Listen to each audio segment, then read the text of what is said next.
domain name system DNS ဆိုတာဘာလဲဆိုရင်ကျွန်တော်တို့ DNS ဆိုတာ internet ပေါ်ကလိပ်စာတွေကိုကျွန်တော်တို့လူတွေအလွယ်တကူ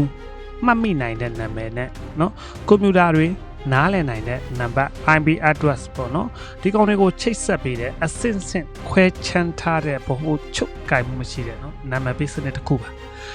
ရိုးရိုးရှင်းပြောရရင် DNS က internet ရဲ့ဖုန်းစာအုပ်လို့တင်စားလို့ရပါတယ်ကျွန်တော်တို့တယောက်ယောက်ကိုဖုန်းဆက်ခြင်းတဲ့အခါမှာသူ့ရဲ့ဖုန်းနံပါတ်ကိုအလွယ်မှတ်ထားရမယ်အစားသူ့နာမည်ကိုပဲကျွန်တော်ချပြီးတော့ခေါ်ဆိုလို့ရတယ်လို့ပါပဲ internet မှာလည်းထို့အတူပါပဲဥပမာခင်ဗျာ web browser တစ်ခုမှာ www.elizabeth.co ဆိုပြီးရိုက်လိုက်တယ်ဒါကเนาะကျွန်တော်တို့လူတွေအလွယ်တကူမှတ်မိနိုင်တဲ့နာမည်ပါ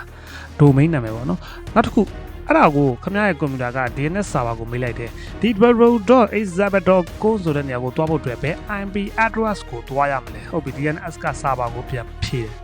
ဒီနာမည်ရဲ့ IP address က 192.0.2.1 ပါဆိုပြန်ဖြည့်တယ်ကဥပမာပေါ့နော်တင်ခင်ဗျားရဲ့ကွန်ပျူတာကအဲ့ဒီ IP address 192.0.2.1 ကိုတွားပြီးတော့ဒီ website ကိုဖွင့်ပေးလိုက်တယ်ဟုတ်ပြီဒါဆိုရင်ဒီစနစ်ကဘာကြောင့်အရေးကြီးတာလဲဆိုရင်ကျွန်တော်တို့လူတွေအလွယ်တကူမှတ်မိနိုင်တယ်ဥပမာကျွန်တော်တို့ကကဏ္ဍတွေဖြစ်တဲ့ 192.0.2.1 လိုမျိုး IP address တွေကိုအလွယ်မှတ်ထားရမယ်အစား google.com youtube.com လိုမျိုးနာမည်တွေကိုပဲမှတ်ထားရုံနဲ့ရပါတယ်နောက်ပြီးကျွန်တော်တို့ကဒီကောင်ကနော် DNS က internet ရဲ့အခြေခံအုံမြစ်ဖြစ်နေတာပါဘာလဲဆိုရင် DNS မရှိရင် internet ကိုဒီလိုအလွယ်တကူသုံးလို့မရနိုင်ပါဘူး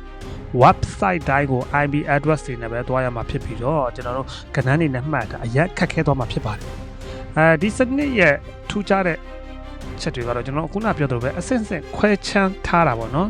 ဒါကဘာလဲဆိုတော့ domain name တွေကိုကျွန်တော်တို့က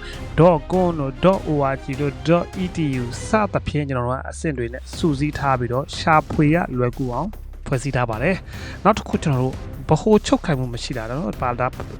နောက်တစ်ခုကျွန်တော်တို့decentralize ပေါ့နော်ဗဟိုချုပ်ကိုင်မှုမရှိတာဒါပါလဲဆိုရင် DNS server တွေကတနေရာထဲမှာပဲဗဟိုပြုတ်မထားဘဲနဲ့ကမ္ဘာအနှံ့အပြားကျွန်တော်ဖြန့်ကျက်ထားတာမဟုတ်လို့တနေရာကပြတ်သွားရင်လည်းတခြားနေရာကနေပြီးတော့ဆက်လက်အလုပ်လုပ်နိုင်မယ်ကျွန်တော်တို့မြန်မာပြည်မှာပြတ်သွားရင်လည်းကျွန်တော်တို့စင်ကာပူမှာအလုပ်လုပ်နိုင်မယ်ကျွန်တော်တို့ထိုင်းမှာအလုပ်လုပ်နိုင်မယ်ဒါမျိုးပေါ့နော်ဒါကြောင့်ကျွန်တော်တို့ DNS ဟာinternet ကိုကျွန်တော်တို့သိတယ်လို့မျိုးအလွယ်တကူသုံးနိုင်စေဖို့နောက်ကွယ်မှာကောင်းကောင်းကြီးအလုပ်လုပ်ပေးနေတဲ့မရှိမဖြစ်လိုအပ်တဲ့အခြေခံအဆောက်အအုံတစ်ခုဖြစ်ပါတယ်